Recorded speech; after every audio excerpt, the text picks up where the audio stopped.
morning, students. I hope that you are safe at home. Eat healthy food and stay healthy. Now, it's time for Edistar Science video class. Chapter 2, Nutrition in Animals, Part 2. Small recap about previous video session, Part 1. Animal nutrition includes nutrient requirement, mode of intake of food, and its utilization in the body.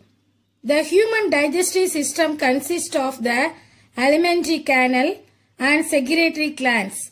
It consists of the buccal cavity, esophagus, stomach, small intestine, large intestine, ending in rectum and anus. In previous video session, we learned that how do digestion starts in buccal cavity, in mouth, teeth, salivary glands, right? The saliva contains an enzyme amylase that breaks down the starch present in the food into sugars. Then the tongue pushes the chewed food into a short muscular tube called the pharynx. From the pharynx, the food goes into a long and narrow muscular tube called the food pipe or esophagus. When the slightly digested food enters the food pipe, the walls of the food pipe start contracting and expanding. Why it contract and expand? To push the food down into the stomach. What happens now? The food reaches into the stomach. Okay, students, the pushing down of food by the walls of the food pipe in a wave-like action is called peristalsis. It actually looks like wave movement. Digestion of food does not take place in the esophagus. Students, look at the picture, the movement of the food in the esophagus. When the food particles from the mouth and pushed into the food pipe or esophagus, when the food particles started to contract and expand and push it down into the stomach.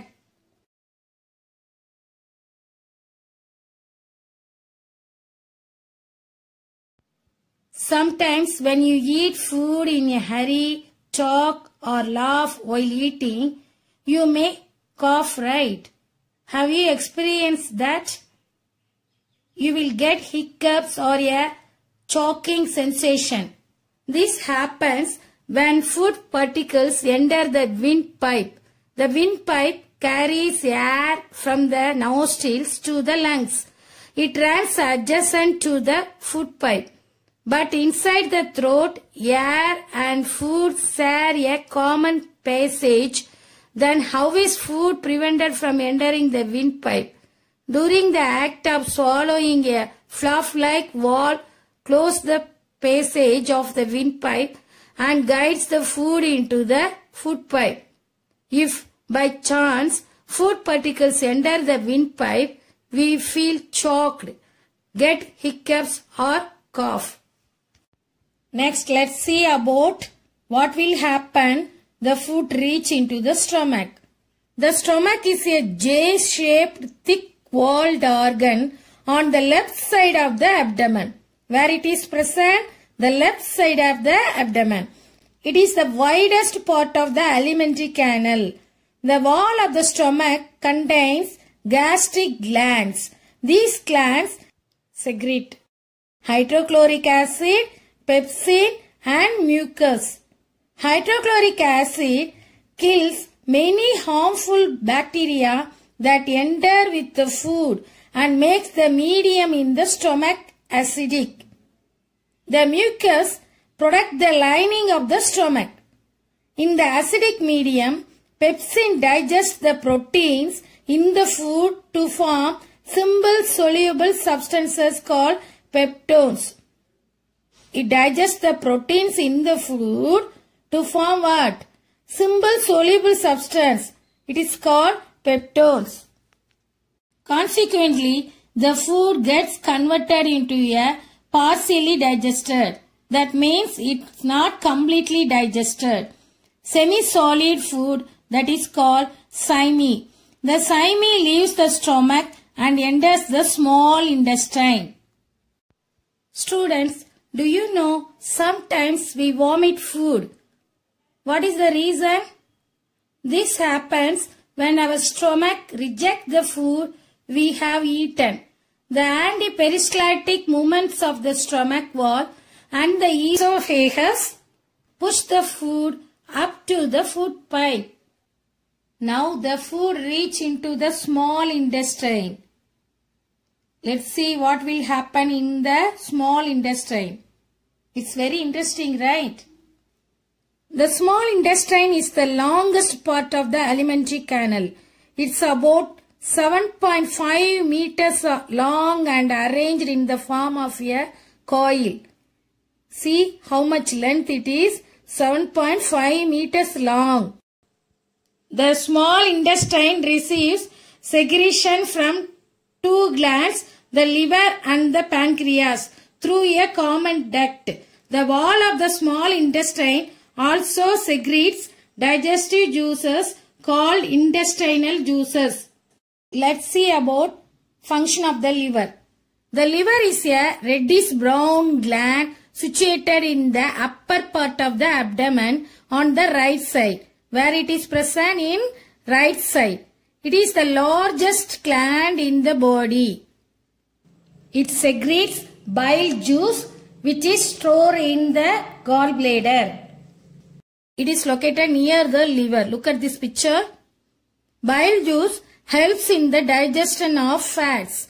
Fats are present as big droplets in the food because of which they cannot be digested easily. Fats, it cannot be easily digested. So bile juice breaks these big droplets into small droplets and makes their digestion easier. Next, let's see about the function of pancreas. The pancreas is a large green colored gland located just below the stomach. It secretes pancreatic juice and releases it into the intestine. The pancreatic juice acts on carbohydrates and proteins and changes them into simpler forms. So carbohydrate and proteins convert into easily digested simpler forms. Partially digested food now reach the lower part of the small intestine. Digestion, which starts in the mouth, is completed in the small intestine. The enzymes in the intestinal juice act upon the partially digested food and convert it into simple soluble substances. As a result, the carbohydrates get broken into simple sugars such as glucose. The fats get broken into fatty acids and glycerol. The proteins get broken into amino acids. Students, so finally the digestion process is completed in the small intestine. Then what about the minerals and vitamins? They present in the food, right? They do not need to be changed. Cells are able to absorb them as they are. Students, is it clear to all? Next, let's see absorption in the small intestine. The process of absorption occurs in the small intestine. The inner wall of the small intestine has millions of finger-like projection or fold is called villi. Each villi has a network of thin and small blood vessels called capillary close to its surface. Students, look at this picture. Villi are seen under the microscope only. These villi give the inner walls of the small intestine a very large surface area. The surface of the villi absorbs the digested food materials and passes them to the blood capillaries. The absorbed food is carried to all the cells of the body by the blood. This food is utilized by the cells to release energy. What is absorption? The digested food pass into the blood vessels in the wall of the intestine is called absorption. The blood carries the absorbed digested food from the small intestine to different organs of the body where it is used to build complex substances such as the proteins required by the body for the growth and repair of body tissues. This stage is the final stage in the process of digestion. It is known as assimilation. In the cells, glucose breaks down with the help of oxygen into carbon dioxide and water and energy is released. Then the food that remains undigested and unabsorbed passes from the small intestine into the large intestine. The large intestine is wider and shorter than the small intestine. It's about 1.5 meter in length. Its function is to absorb water and some salt from the undigested food material. So it absorbs water and some salt from the undigested food material, right? Due to this, the undigested part of food becomes dry and almost semi-solid. This part of the food is known as feces. It is passed out of the body through the anus. This process is called egestion.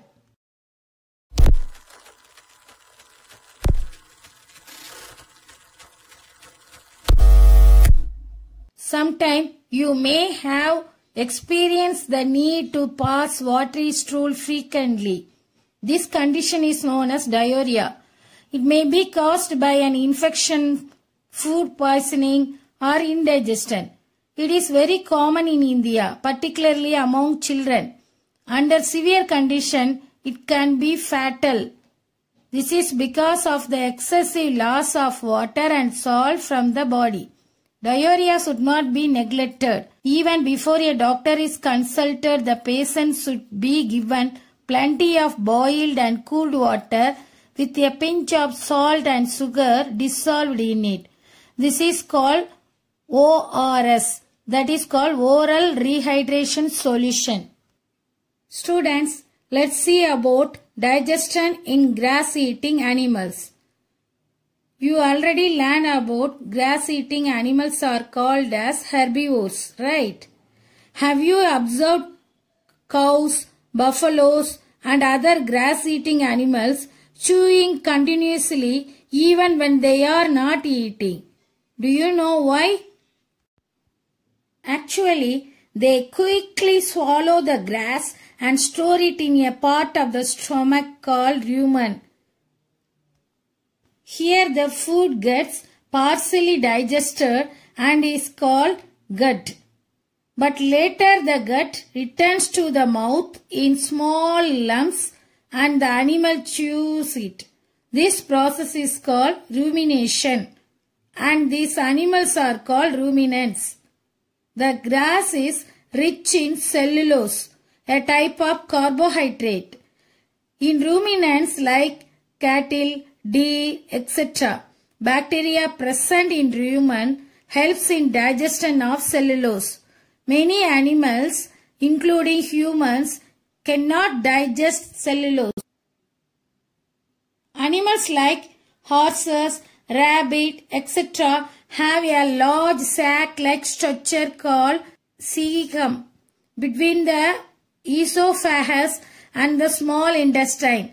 The cellulose of the food is digested here by the action of certain bacteria which are not present in humans. So far, you have learned about animals which possess the digestive system.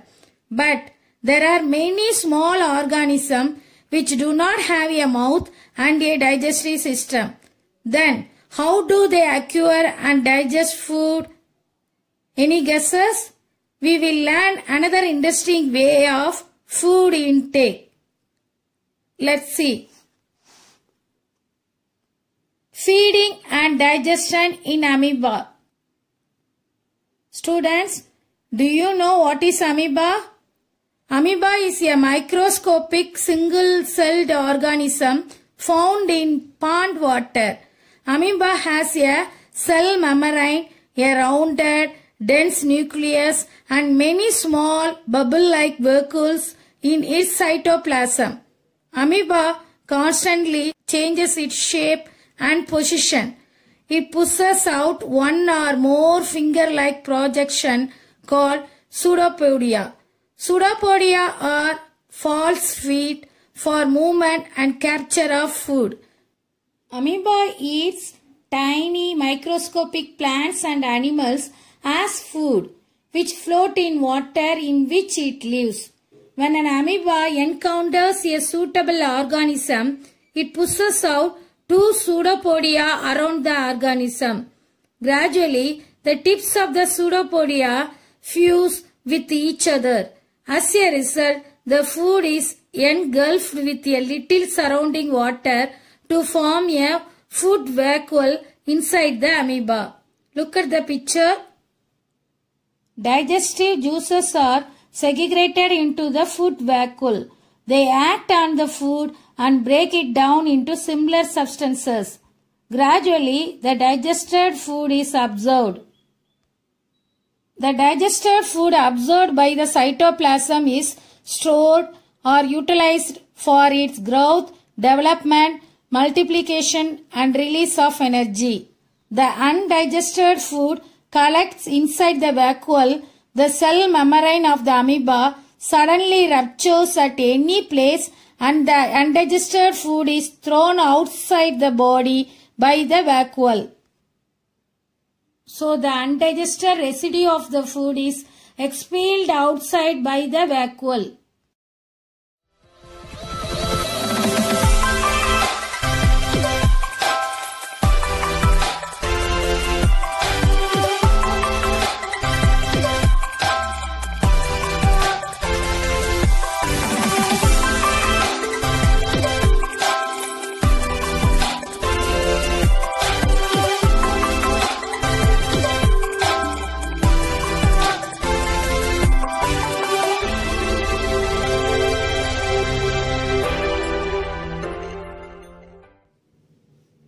Okay students, I have completed this chapter.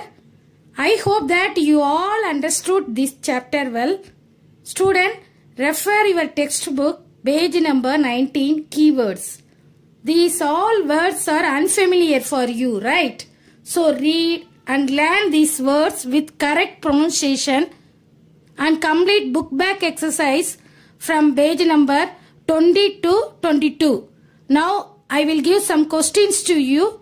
You have to find answer and write it in homework note. Question 1. What is the action of intestinal juice on the following food components? A. Carbohydrates. B. Fats. C. Proteins. Question 2. Name the digestive glands present in the digestive system. Question number 3. How do the grass-eating animals digest cellulose? You have to read the lesson well and find out the answer for the given questions. Thank you students. Bye.